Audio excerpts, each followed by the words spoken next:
Why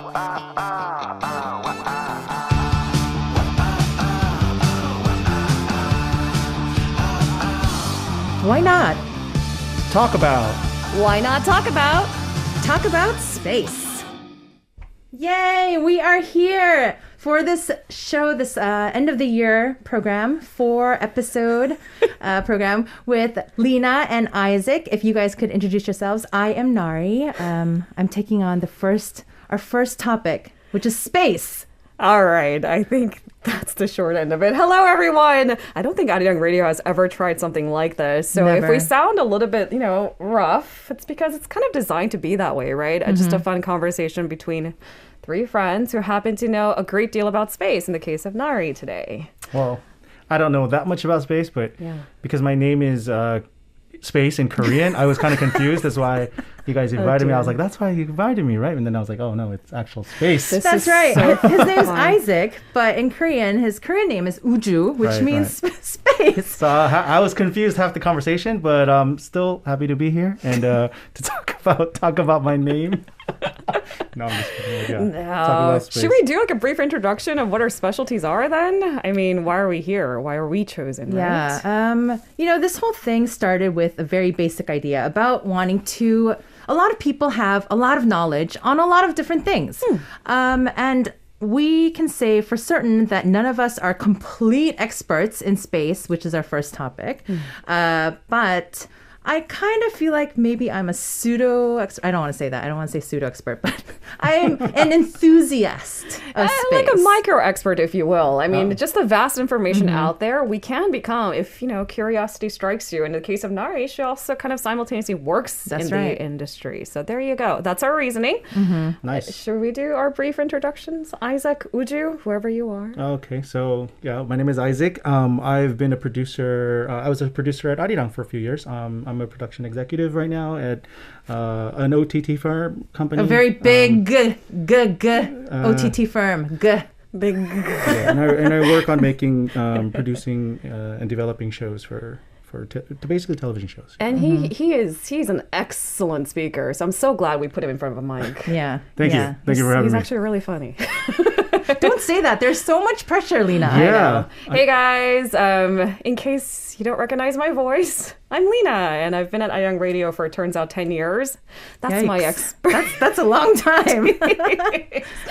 Yeah, but I guess I'm not really necessarily an expert on any of the topics I'll be talking about, but usually I happen to ask all the right questions in a sense that, I know what the listeners want to hear. Lina's way too humble. So basically, she is the English broadcaster extraordinaire. Any English broadcasting you've heard in Korea, she's been there, done that. Right now, you can listen to her, of course, every morning on Arirang Radio. Good morning, Seoul. Local, at least. Yeah. Good morning. Good morning, Seoul. Shout out to GMS. It's such a shameless plug-in. This is crazy, huh? But I guess I'm the only one who can openly do this. So, hey, thank you. Thank you very much. Oh, yeah. And back to me, Nari. Maybe if you love Lina, maybe you have also heard me, because I was on her show for a little bit. And a lot of the times I was talking about space, all sorts of different things about space. And right now I have a startup that kind of has to do with the space and now she's being humble. Like, she wants to save planet Earth, or at least Earth and space and humans. Yeah, I want to space. I want to save humans. You do, right? I mean, that's like the big picture goal. I do. All right, guys. So we're starting with space, but you can see how this can work into a much more philosophical, deeper question. Right. We'll keep it nice and easy for everyone involved. That's the goal. Yes. And the question today, okay, and everyone's been asking it. Or if you haven't, I don't know why you haven't. Why are billionaires really investing all this money in space? And what is their end game?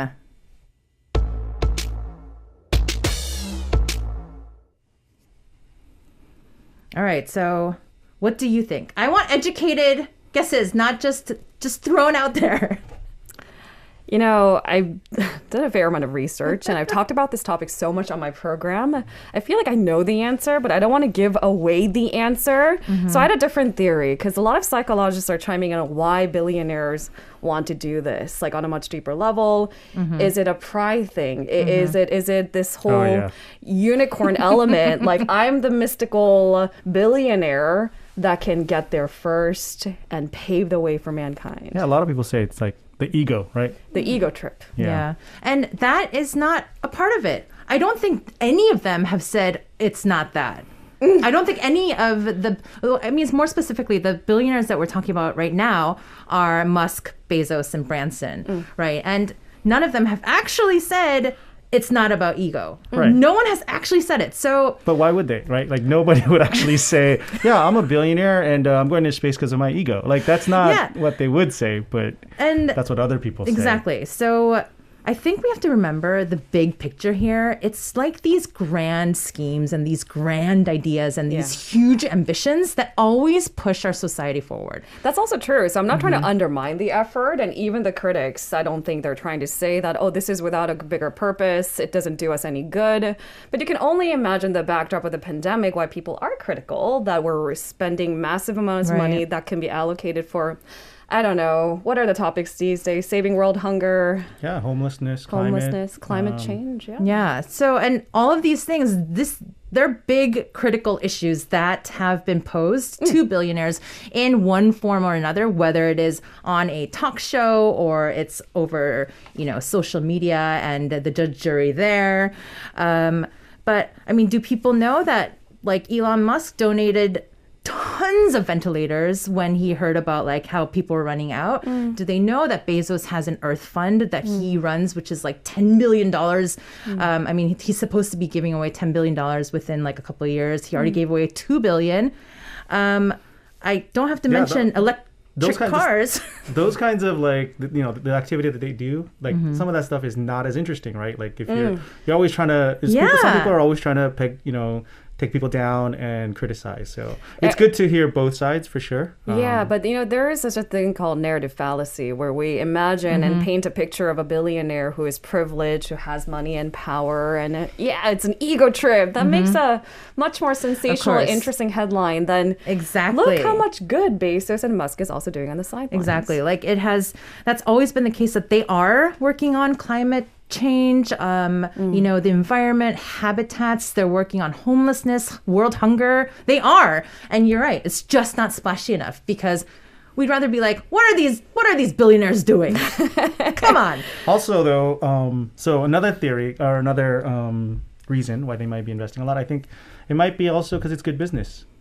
Like there's tax subsidies, the government, there are... Are you talking about their interest in space or like all the environmental Earth stuff? So like why are these companies like going into space, right? Like it's not like, maybe like a decade or two ago when electric vehicles were not a regular thing, why were they going into renewable energies? It wasn't because like it would have been impossible if they didn't get any funding or help from organizations such as the government or such as NGOs or private donors or whoever. Like there is a business opportunity as well for them.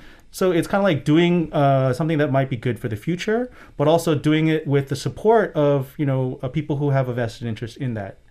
So like not that Elon Musk needs money now, right? But when Tesla when he first built Tesla and he got a lot of subsidies from the government. Yeah, no, that's absolutely true.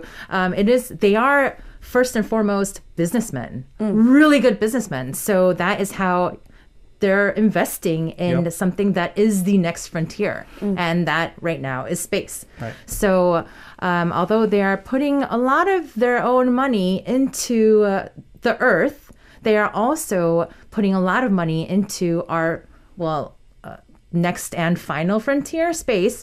And this also is for humankind. You know what I mean? They are maybe a little bit doing it for themselves. But humans by nature are curious creatures. I mean, doing it for humankind is a good thing. But also doing it for business is not necessarily a bad thing either. Right. No, I agree. And if you can simultaneously check off both boxes, wouldn't it be an ideal win-win situation? And the thing is, someone has to do it. Someone has to be an outlier, visionary, someone who disrupts the current norm. And it's usually people who have the budget for it, who can literally afford or to the crazy, try or the platform for the crazy. She's the one that said it, not us. I mean, a lot of these visionaries, they were thought to be like a little nuts. And, a lot of people have been like, oh, I don't know, Elon Musk is a little, but he's a crazy good visionary. Yeah, and the thing is, wasn't he just named Time Magazine's Person of the Year? And the reason is not because he is the richest person in the world. It's none of that. It's because he wields massive influence. Whether we like it or not, he's the disruptor. Yeah, and I think I mentioned this once when I was speaking with Lina too. He also is fighting for the human race against AI, like Neuralink, the stuff that he's putting into people's brains, like what he wants to put in people's brains. This is like, he says, like, I just want humanity to have a chance against the robots. So he is like a humanitarian. Thoughts on that? Isn't this how all crazy sci-fi movies begin? It could be, yeah. But then that's also how like the arc of a villain starts too, like that's true. So origin story, anyone? Yeah, the pros and cons of each figure, these billionaires who are going into space. Yeah, definitely. I mean, I empathize with both sides, right? Like, yeah, they're doing great stuff. They're doing amazing things. And there is a slight bit of jealousy, I think, within... so much jealousy. Right? The big three? But at the same time, like, there's so many fanboys and so many people who are just, like, in a cult of Elon or a cult of Tesla or something like that. And so then they ignore the other side of the issue of it's a double-edged sword, right? Like, there's no human is perfect. And so, I mean, I think that we just have to always kind of stay grounded in like how we view these billionaires. Why are they going to space? There's good reasons. But then if you find out later that, that's because they did it for they wanted the IP or they wanted the patents and they did it for a business. It's like, yeah, duh, they're businessmen, like they're doing it for business. And then, but that doesn't give them a free pass if say something wrong or something bad, with like worker conditions or, like any of the things like the problems that can come from having a business, they have to be addressed too. I love this conversation because I think we like to oversimplify stories, especially as a reader, right? It narratively makes sense. It's like, ooh, a good villain, Elon Musk. I mean, look at his name, right? But is that fair? I think that's fair. That's horrible. That is, I don't know what that is, but is that nameism? No. But my point being that it's easy to make a villain out of these stories too. But maybe it's not just a conversation about rich and those who just don't have enough privilege or power or money. It's not one or the other. It can coexist. Well, okay, so if you think about it this way, right now we're giving all this flack to the billionaires and this, billionaire space race. But if you think back to the actual original space race, which happened like around the Cold War, right? Yeah. Yep. So, the original space race, it was about it was about two countries, and their measuring race. So it was an ideological fight. Yep. So, I mean, I guess much more seemed to be at stake that was visible to the naked eye. Well, their only thing was the then USSR was like, I want to beat the US. And the US was like, they are not going to space before us. That was the whole thing. It was a huge, there was. Well, they did go to space before us. Like, the USSR did go. So it was like, oh, now what are we going to do now? Like, we got to get to the moon. Like that's exactly. Yeah. So. Exactly. So if you kind of just look at the why then and the why now, it's kind of, I don't see if one is better than the other. Do you think on a deeper level that there could be some overlaps there? It is about maybe having dominance over the other too? It's always about like ambition. So okay. Back then, it was very distinctly divided between one and the other, right? Sure. Like communism versus like the East versus the West, kind of in a way. Right. The Soviet Union versus the US. Right. Communism like versus democracy versus communism or whatever. But now it's like with 3 billionaires, who are they going after? It's like they're going after all of them. Is it the billionaires versus the poor? Like, what's the, or is it one billionaire versus another? And then all of a sudden a third billionaire is like, wait, hold up, like, I'm going to do it first. Let me put my cards in the, in the it's funny because Branson is maybe coming up a very like distant third behind Musk and Bezos, but he started like space research and all that stuff. True. He started so many years before. Yeah. So for me, I think it's just like whatever can move our move humankind forward and kind of give us more options. That's fine. Like it doesn't. Who cares if it's billionaires? Right now, the private sector is really getting in on the whole space, whatever. And privatization, that is actually, we don't have enough money. Like governments don't have enough money just to allocate to space. And which is why when you have private companies come in, they bring all that money, right. And they drive everything forward. I like that. And so you're right. Is it billionaires versus everyone else? I mean, that's how like the narrative, right? Like how do you want to define the narrative? Some people, it looks like that. It looks like, there's like jokes about how the billionaires are doing all this because they're trying to get off the planet. Like they're trying to get away from, all the poor people. Like they're trying to just like get to Mars or get to moon. And when the apocalypse engulfs the planet Earth, not even in their lifetime are they going to get there. Right, but I mean, that's a fair point. And I don't think that they are trying to do that. Like that's just they're not. They're probably not. But that's the way it looks to some people who are like, well, how much did they spend on that rocket? Like when something blows up, it's like, wait, that could have funded, how many schools or how many, I know, but with every industrial revolution, I think there's always people who are going to say stuff like that, all these critics. But with every industrial revolution, we have just been, like, humanity has just moved forward by leaps and bounds. And like, even with the Wright brothers, that wasn't even that many decades ago. People thought they were cuckoo crazy, like they did. But now we can fly all over the world. It's like they need to start, and they started small, like the billionaires, the space billionaires. They started small with space tourism. And though we don't actually have anywhere to go to right now because there is no infrastructure out there, but, they're starting small. They're getting people into space.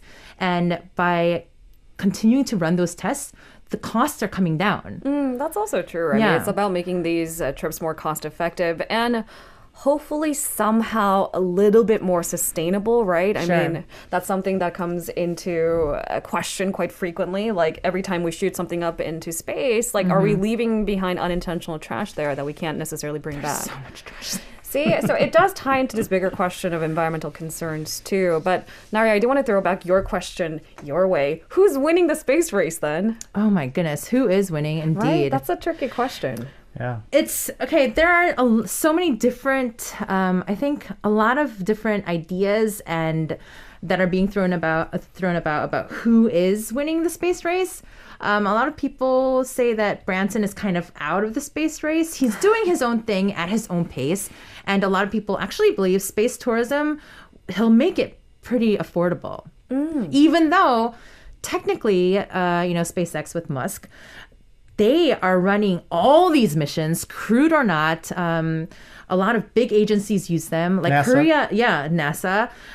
All the stuff that is being shipped to the ISS, that's SpaceX. Oh, well, back to who's winning the space race. Do you have an answer? Because I think we provide a pretty cryptic one at that. I mean, how do you measure who's winning? Exactly. Like there are a lot of different aspects that go into what is now called the space race. And with the space travel, Bezos and Musk are kind of like on par. Branson is also up there. But when it comes to infrastructure and a lot of critical, what I read in a nasa.gov site, hauling stuff. So basically people who are hauling things from one point into space. Cargo. Or taking stuff in, yes. Space cargo. Space cargo, right? Space cargo. It's all Elon Musk right now. Okay. I think Nari gave an answer. Yeah. So he seems like he's winning. Person of the year. Is that why you got Person of the Year? No, there's a whole explanation as to why he's Person of the Year. I can't go into it. Yeah, a lot of people are upset about that. Yeah, there's a whole separate conversation happening, and maybe our podcast clear the air just a little bit. It's not just about privilege versus progress. It isn't. Maybe both happening simultaneously. Agreed. Can we get on that boat or that ship? Yes, but before we go on to the next topic, I do want to mention if we can say who's winning, I don't think we can determine it yet because a huge part is now going to be space settlement.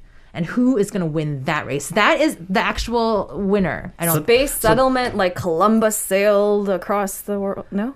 Well, not like Columbus because there's no inhabitants in outer space that we know of yet that we will take over. Of yet, that's true. But yeah, that is the question. Everyone's like, well, space tourism, everyone's kind of on par. Like all the hauling of the space cargo, like all of that stuff, it's kind of Elon Musk. But like Bezos and Branson, we can't cut that out because of infrastructure and what is coming up. What is truly alarming is how quickly this is all happening in recent, few years, right? It's not just, projects that came out of the blue, right? It's something that they've been working up on for years, from what I understand. And finally, it's just kind of making progress, which is why it's hard for us to say this person is single-handedly winning. Yeah, right? I don't even know I don't even know where the finish line is. But what you shared right now about settlement, that's kind of that's surprising because I guess that could happen soon. Yes, let's talk about settlement next. In our lifetime? I mean, I have no idea, but I want to know. Nari, I want to know. We're hooked. Seriously, this is interesting. All right, here we go.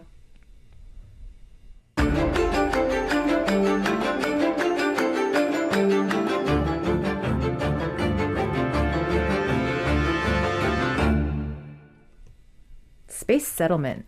This is really fun. And before we talk about actually these habitats that are coming up, I do want to address this whole issue of space trash, because if there is 270,000 plus pieces of debris just orbiting Earth, orbiting. That's not a number that she just kind of... No, it's 270,000 plus pieces. Okay. They range from tiny, tiny specks of, of paint that kind of broke off a different, some other spacecraft, which traveling at that speed, I think the ISS had to be, it was wrecked because it was hit with a tiny speck of paint. So they had to everyone had to go on their spacewalks and repair the exterior of the ISS, but they don't even count that as debris. So 270,000 plus pieces of debris that are bigger than, let's say, a tennis ball. Oh, wow. Okay, and at that size... Yeah, it could probably do a lot of damage. It could do a lot of damage. It could probably take out a whole city. I'm not going to say that it will, but but at that size, it doesn't even have to be that big.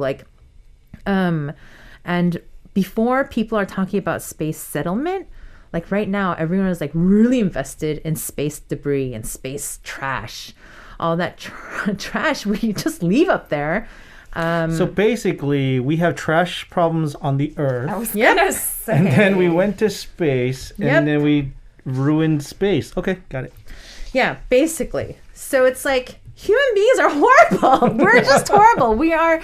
It's not enough that we who did put that the to space Earth. debris up there? Humans, Everyone? probably, Was it billionaires? Because it wasn't billionaires. It wasn't. We could talk about governments.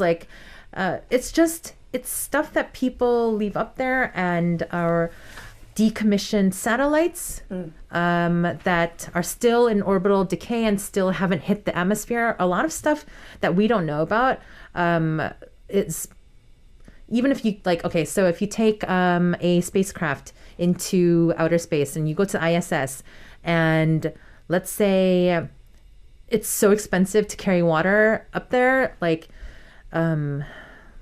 the people who are on the ISS, they'll so everyone has to work out because they have to keep up their physical stamina, and and they'll just work out until their clothes are like so stinky and rank and like sweaty that, you know, basically like stands up by itself.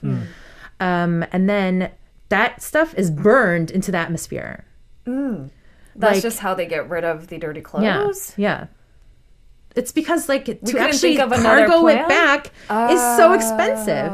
You know, just 1 kilogram of anything on a spacecraft, like let's say we just want to send it into space, like not even to the ISS or to the moon. 1 kilogram is like can cost anywhere from like at the very lowest right now is like $2,900 or like $3,000 up to like $25,000 to send 1 kilogram of anything. I'm realizing that, you know, sending like space wine and space cookies and space pizza, it's a much bigger deal than I made it out to be. I just thought it was a headline. It's such a great creature comfort that they are, you know, sending to our astronauts up there. But it is quite costly. You're right.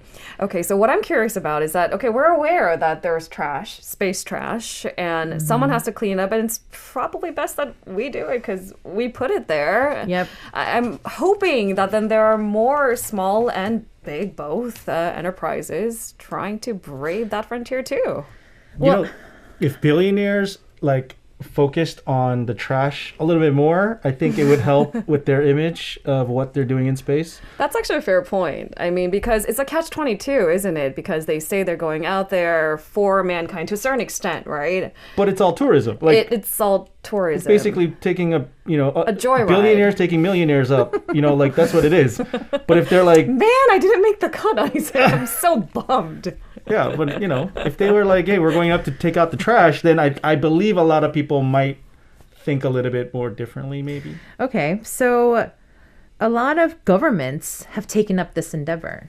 You know, the government is doing stuff about it, which is why the private sector, although they're helping and providing different spacecrafts and different like great ideas about like space nets and like just kind of netting all the debris into one part of space and kind of letting it burn up, or there are a lot of companies that are taking part in this, but it is a huge part of like government expenditure too.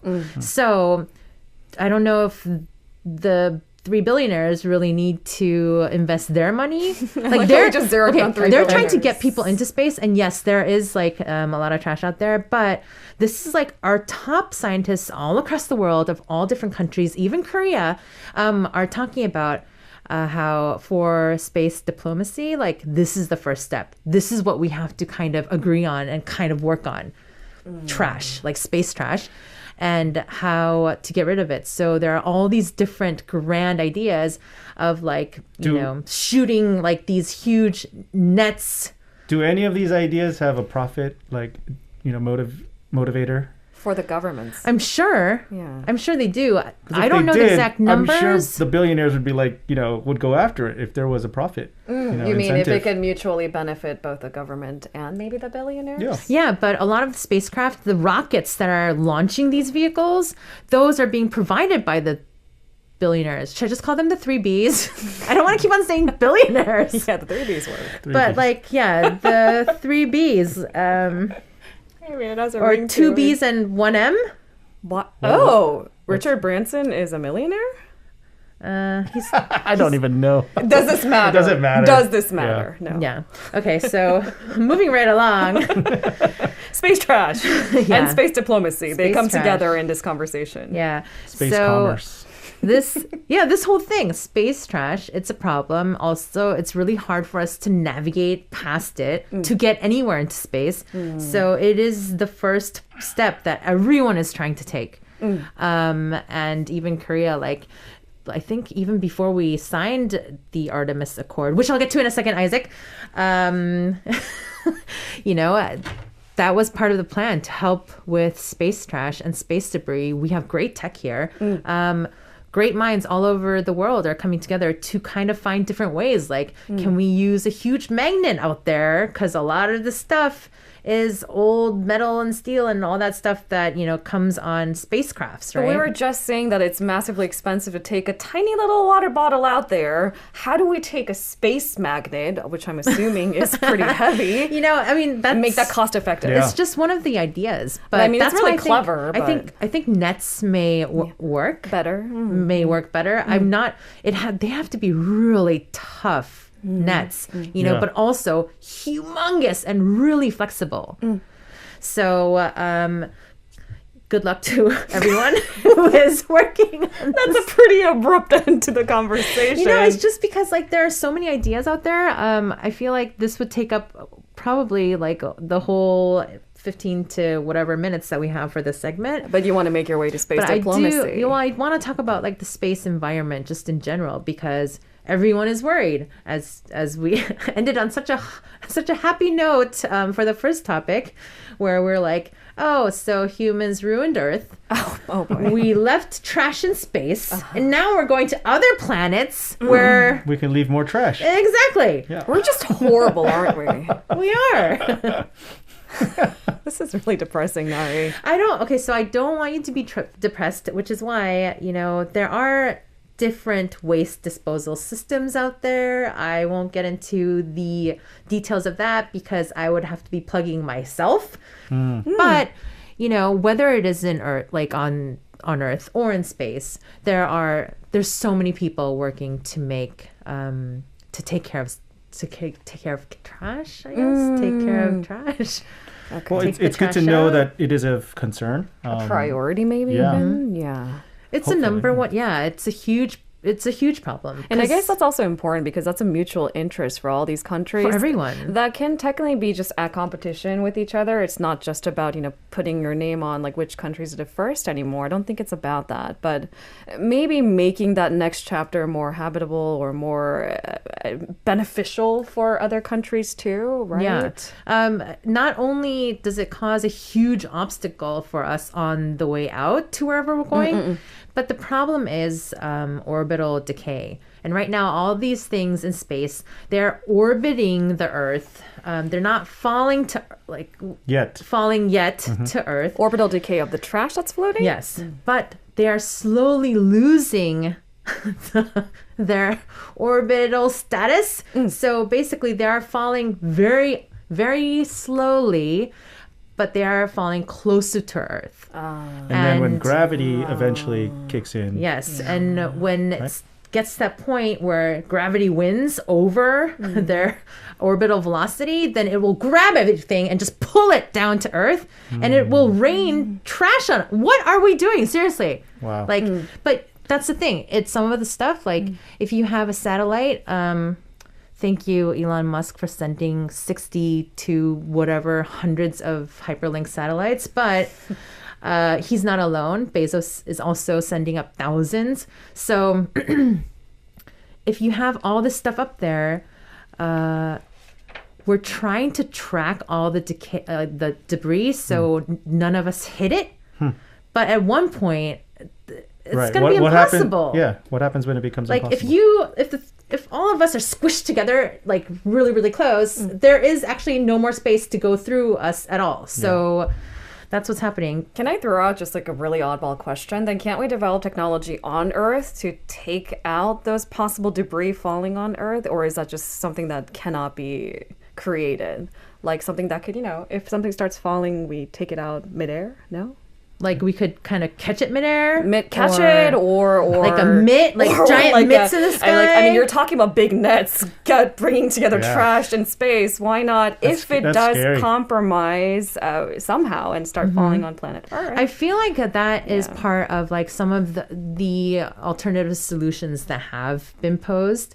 If we can't catch it up there, can we catch it on its way down when it hits the atmosphere? Right. And it slows down or it burns away, or can we do it then? And then everyone's like, ozone, too much burning. So there's pros and cons for everything. But the good thing to know is that we are working on it because soon we just won't be able to get anywhere because we won't be able to navigate through anything. Wow. I never really thought about it in that grand spectrum. Like you thought traffic was bad in Seoul? Yeah, I know. Or LA? Are you implying trash traffic? Yes. It's hard to get through that stuff. You're having not roadblocks, but like space blockage, right? Like basically. Yeah. Traffic. It sounds frightening for a number of different reasons. So that space traffic jams? Space traffic jams, yeah. Oh, nicely done. Trash jams? No, stop. Just go. All right. So there is mutual interest why other countries might maybe even share information, because I've had interviews where professors on this field have told me in the pursuit of space diplomacy, there is something in it for all of us. And this was one of the elements we talked about. Yeah, and it's funny because we don't notice, like, I don't think I've been so aware of all these forums and like conferences going on all around the world, but also even in Seoul, that they're not really like advertised. But there are so many of these space conferences just going on like everywhere. And every time I go, like, it's the same stuff, you know? What is like the main focus of those conferences? Well, it depends. Like, there was one recently, like, I think earlier this month in Seoul, and it was pretty small compared to a lot of the other ones. But there we were talking about government involvement. So how much we want to invest in different companies who are trying to do things that are space related. So the government is very, very vested in this whole endeavor, up to like hundreds of billions of, I think, won. I don't want to say dollars, but I feel like, they are really invested. A lot of it is about a lot of it's about space infrastructure. Once we get there, how can we actually, like the roads and, There's roads in space? That's what they're trying to do. On not planets? just in space, but like on planets. Oh. Right. So they're already beyond, I mean, no one can agree on diplomacy, space diplomacy. So what does that even look like? What does that mean? And who comes up with the rules and regulations? I think I saw a documentary. It was like called Star Trek or something. Are you sure it wasn't just a TV show? It was a TV show. Oh my gosh! Lena's confused. Lena's confused. Like, what? What is happening? No, like legitimately, I was confused. I was like, is that supposed to be a punny thing? I absolutely adore Isaac. Please tell us about this space documentary called Space Trek or Star Trek. But yeah, diplomacy, huh? That's gonna be tough. It is. I mean, but they're posing these questions, and because I feel like, and this is just me, but they get stuck on like space diplomacy because no one can agree, and then they're kind of like, all right, well, what can we do about this, like the habitats that we build there, like the roads, like just things like that, like how are we gonna get rid of trash on the planets after we try to build all these things? So I'm realizing more and more this might be more strategic than anything else, because maybe the important, like really hard-hitting questions, nobody can agree on it. So we've kind of sidestepped that and said, okay, let's talk about the infrastructure on the planet that we have yet to which is so far ahead. Yeah. And yet they're discussing that now. That That's sounds interesting. A little bit political too, if you think about it. Oh, definitely. Yeah. I mean, we haven't even like no one has really even gone to we can't, there's nowhere we can actually live. We haven't, technically. I mean, there are rovers there, but yeah. We are thinking way ahead, but because I think the private sector is filling that gap of like everything in between, like transport, the transport of humans. First, let's get there. Yeah. But once we get there and the government is kind of like, because the private sector took that over, they're kind of like, okay, well, what can we do? And, there's the space trash, but also like, let's talk about like everything that happens once everyone is mobile in outer space. I'm beginning to question a little bit more, then why are governments so, hung up on also then investing large amounts of money in a sector already driven so largely by the 2 B's and 1 M. Did we settle on that? But my point being, clearly there is a big set of winners, all coincidentally from the Western world. And South Korea is so far behind. I do wonder why this year there was so much buzz around creating our own rocket and spending it out there, and not so successfully. But still, like, why was that important? Yeah, that is our next topic.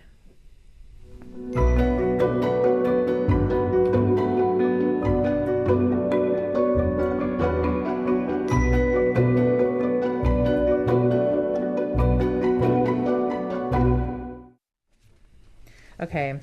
Where is Korea in all this? Yeah, I think that's a pretty legitimate question. That is a great question, especially because we, and I speak, okay, so I'm going to speak for the royal we, which is just me. But just keep on saying we, as in like you, yourself, and Korea. yourself. No, Beyonce. Yes, me, myself, and I, yes. Okay, so Korea is definitely not a forerunner, right? Or a front runner, neither of those things in the space race, but we are a very respectable middle race runner at the top. The thing is, whenever we talk about space, anything, right? Even that infrastructure, a lot of these like theoretical ideas, even talking about it, we realize, oh, it must be massively expensive. And then we come back to that beginning of the conversation. Could that money be spent better elsewhere, right? Probably problems on Earth. And if South Korea is, frankly, a little bit further behind, a healthy mid-runner, but still, then, why prioritize this? I thought that was interesting. That's a good question. Because this is part of the next world order. It's... We don't want to be left behind because this is kind of where everyone is heading towards. Not that we're abandoning Earth. And of course, we are doing, the country's doing a lot for Earth. That too. I mean, again, it's not one or the other, but again, in the backdrop of the pandemic and all of that, I thought, ooh, why now? Like, why not like 4 years ago? Why not 10 years from now and things like that? Yeah, and that all comes into play because of the Artemis Accords. Yes, please. You had us hanging for a good half an hour. Thank you. What is this? Okay. I've heard of the Temple of Artemis, but I don't know what the Artemis Accords Does it get its name from that? Yes. Okay, great. All right. So if you can Good job, Isaac. if everyone can remember the Apollo missions, it wasn't just one. The most famous with Neil Armstrong and Buzz Aldrin was in July of 1969. That's when the U.S. landed astronauts on the moon, people on the moon. This is kind of a similar thing, but for this century. I mean, for right now, the Artemis Accords is the next bunch of programs that take us to the moon. The Apollo program, that was way back in, the 60s, the 50s, 60s, 70s.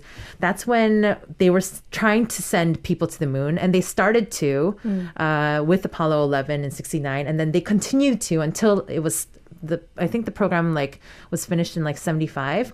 But that's when they were like, okay, no more space race. We need to use money elsewhere. Because it's expensive. Because it was Planet Earth called hello. I'm still here. Remember me? Fix my trash. Yeah. So after spending $250+ billion US on the space race back then, they hung it up after the US and the Soviet Union back then. They actually connected two spacecraft together mid-space, and they opened the hatch in between and they shook hands, and that was officially the end of the first space race. This one, the Artemis program, is about sending the next man and the next or first woman to the moon. But there's a lot of stages. A lot of people thought it was just one thing where we're okay, we're shooting this woman into outer space, right, and onto the moon. Why do we need all these countries to be on board the Accord? Right. So the Artemis program, okay, so it starts with the first Artemis 1 is they'll just do a flyby of the moon. 2 is they'll do an orbit. 3 and 4 okay, they'll just try to land on the moon, and they do it in steps. And then later, they will finish with the Lunar Gateway. But is this a private corporation's plan, or is this a U.S. a NASA plan, or is this a UN thing? So this is originally it was driven by the U.S., which is why everyone at first was hey, come on. Space Race Part 2, led by the U.S. again. Familiar? Exactly. But a lot of countries have signed on, and a lot of the top space agencies across the world, like ESA, the European Space Agency, JAXA, the Japanese and Korea one. signed on. And Korea signed on later. They weren't one of the original signatories, but they did sign on, I think, this year in May. And I wonder why that is. So, like, what's in it for all these countries to join in this effort, clearly led by the United States? The Artemis Where's the Accord, profit motive? Yeah. You got to have a profit motive. The Money profit- man today. No, billionaires, like, why are they in space? Yeah. No, the profit isn't money. It's about Huh. Wait, you lost me ruling. at profit isn't money. What? it's about like who gets to rule. Power. Okay. So the other side of the coin, right? Power and money. I mean, okay, so with the Artemis Accords, there was in the beginning like a lot of like talk about it, and I think China and Russia were like, well, China, I don't even think in the beginning was invited. Russia was like, no. Really? So, and then Russia and China were like, hey, how about we do a little bit of, and maybe a couple months in, I did recently read that that the U.S. wanted China to join, but I don't know if they're in talks or what right now. The Artemis Accord is about space unity when it comes to like whatever we're doing in space. So are we going back to that space diplomacy talk then? Like there is something in it for all of us? That's what they're trying to, that's kind of, part of what the accords are. Just to play the devil's advocate, it is also about keeping each other in check so that it doesn't become kind of an aggressive race, right? Yeah. I mean, because whenever we talk about the space race, it is also about, surveillance capability and how it can be used or utilized in the military and things like that. So keep each other accountable in a sense. Yeah, and that's why, I mean, there was a UN outer space treaty in like... That's what they called it. Many decades ago. And it's kind of based on that. But you're right, it is about keeping everyone else in check. Yeah. Each other in check. Right. That's really important because right now, no one owns anything in space. Authority over space. Can you believe that? Yeah. Now we're going to like Marvel territory, don't you think?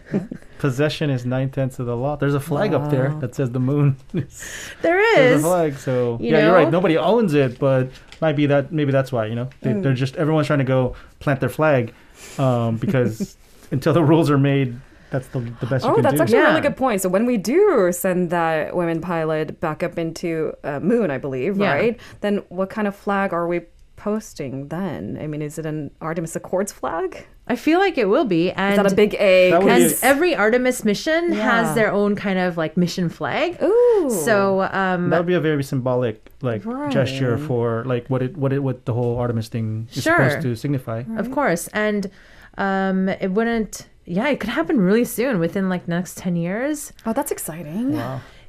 And scary. Why? I think it's exciting because we have an accord. When's the climate change going up another degree? Like, do we have 10 years? Hope so. But then, I don't want this to be like maybe really that's scary... the plan. Maybe that's the plan to get off world. I like how all of our conversation topics and sub questions end up in doomsday, apocalypse. Yes, there is no doomsday here. We're talking about hope, which is the driving force of innovation and discovery. So. Can we focus on hope?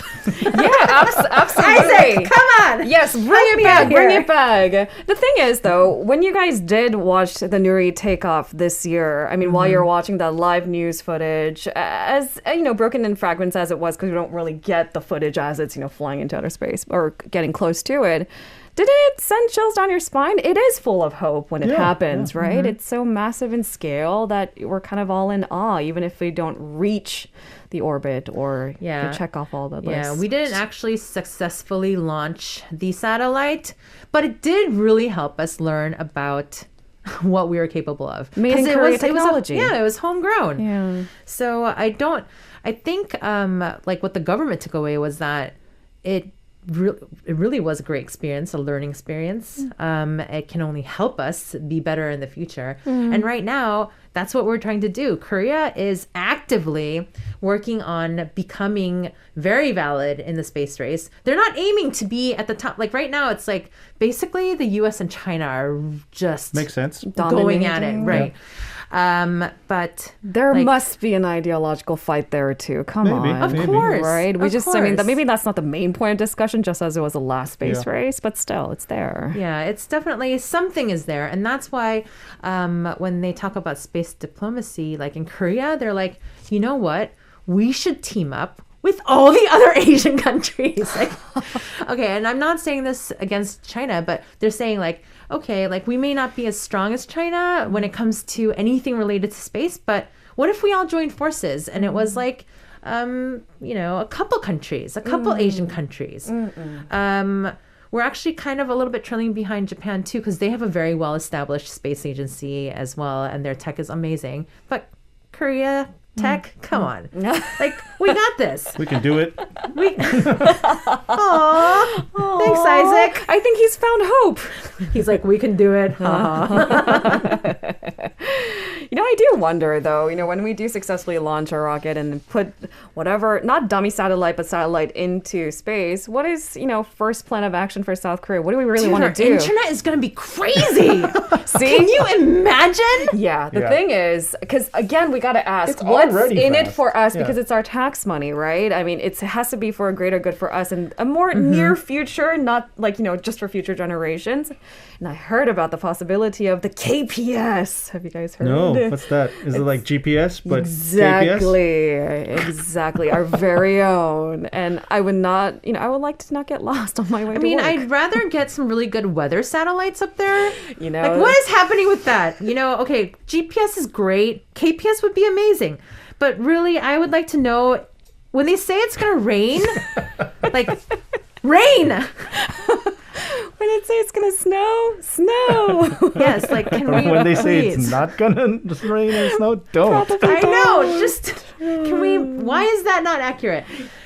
A lot of it is, people say... Wind is fickle, Yeah, and geography. Haven't we had this conversation? KMA has been pretty defensive about this. Yes. I'm sorry, KMA. No. But we could do better.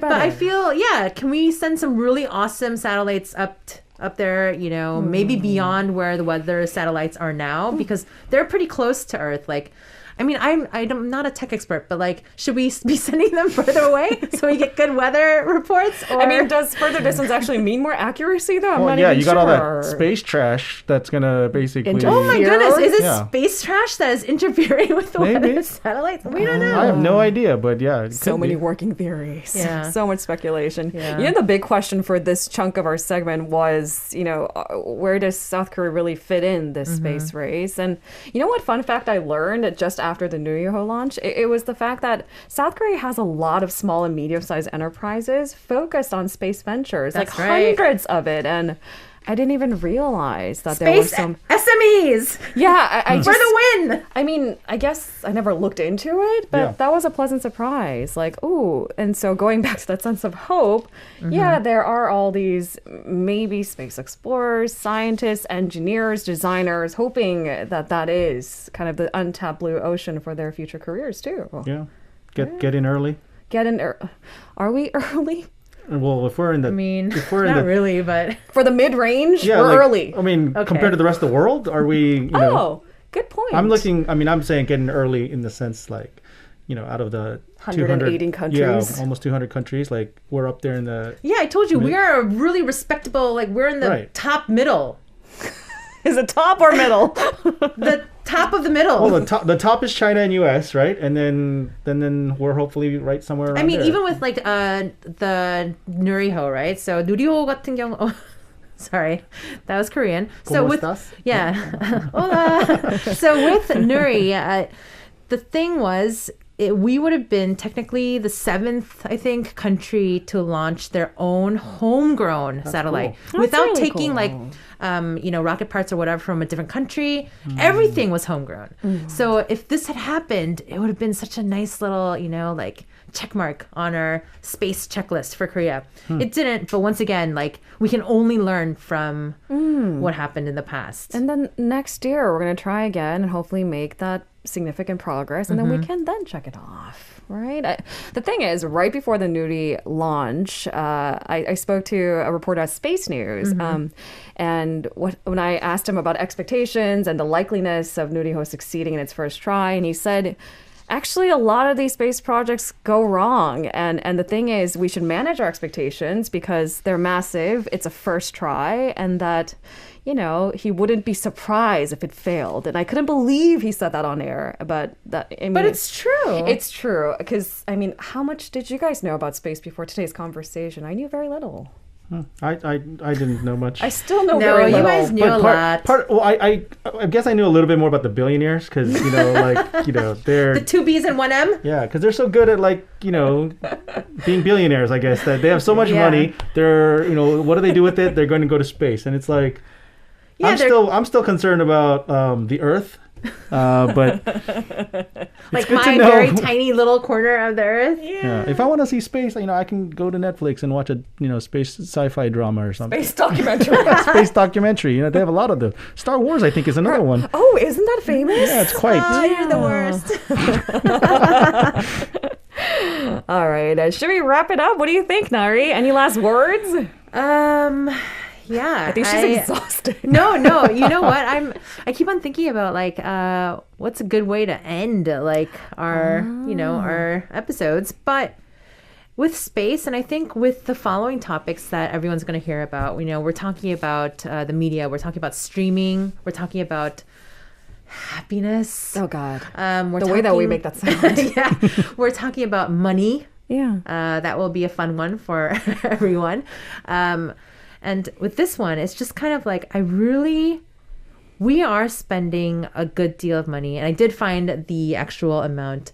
Korea is investing like over like $550 million US into anything space. And hopefully this will encourage a lot of people to start working on more space ventures, because I think we have some great minds, you know, and we just need the money to kind of like push these companies forward, because there's so many good ideas, but not enough capital for them to do anything about it. You know, sidestepping again that whole billionaire conversation and bringing things back to a little bit closer to Earth, you're right. I mean, there is a sense of hope with these projects that enable future generations to dream big. I mean, what is bigger than the notion of space or conquering a teeny tiny portion of it, or even attempting it? And so, I mean, we should encourage dreamers. You mentioned happiness, which happens to my topic.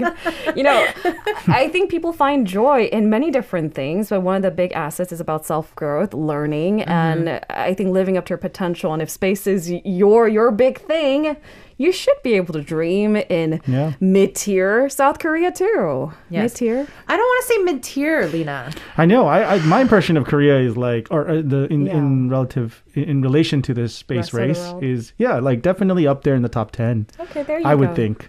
I stand corrected. Correct. I will not say anything on this matter. Yeah, that's just a guess, Lina. So Again, my point being, there is a sense of hope there, and I think that's a really nice place to end. Don't you agree? Yeah. So please join us next time, because we are talking about streaming wars.